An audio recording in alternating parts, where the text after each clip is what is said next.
All I need is one mic.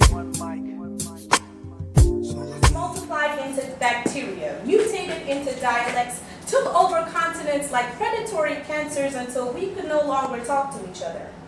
We were scattered like the deserted bricks of the tower all over the world. After we licked our battle wounds, we found things to be proud of, like culture and tradition.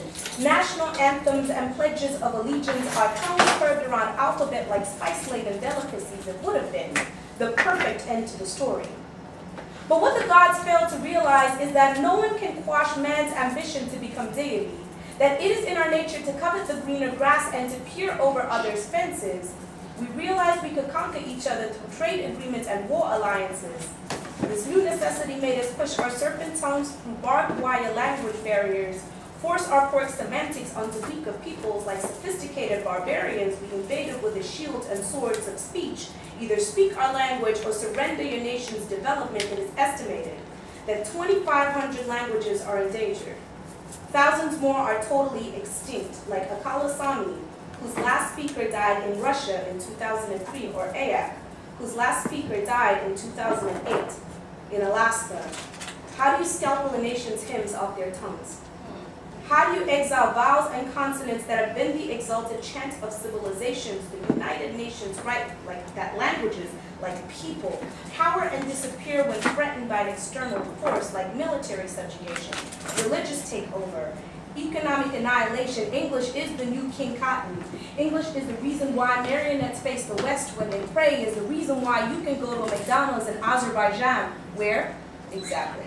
English is the reason why kids in my country would rather a burger than rice and curry, why forgive me is plastered onto the apologetic faces of people who sometimes have to speak their own language. Fact. The preferred weapon for cultural genocide is English. We have never known an extermination as guerrilla and violent as this. We have never seen ethnic cleansing on such a large scale, never before. Have such monumental violations gone uncovered by the media, we are now resurrecting Babel. On this bricks and skeletons of phantom tongues and cadaver languages, on forgotten nursery rhymes and buried home remedies, each stone a surrender from a culture on its last song, mortar, the white flags of trade negotiations, self-importance and pride our foundation, greed our cornerstone, diversity a convenient martyr. We will become the gods we have long resented for taking what's ours. We will hold the wealth of Olympus in our laps. We will become the giver of gifts and executioner. The power of a global economy united by one language, one moving, breathing organism of city, block, and skyscraper, of free enterprise, of capitalism. We won't stop this rise to the top, this ascent, until we conquer even the trusting blue of the sky, until we have reached heaven, defied the gods, and hold the earth in the palm of our hand, one nation, one tongue under us.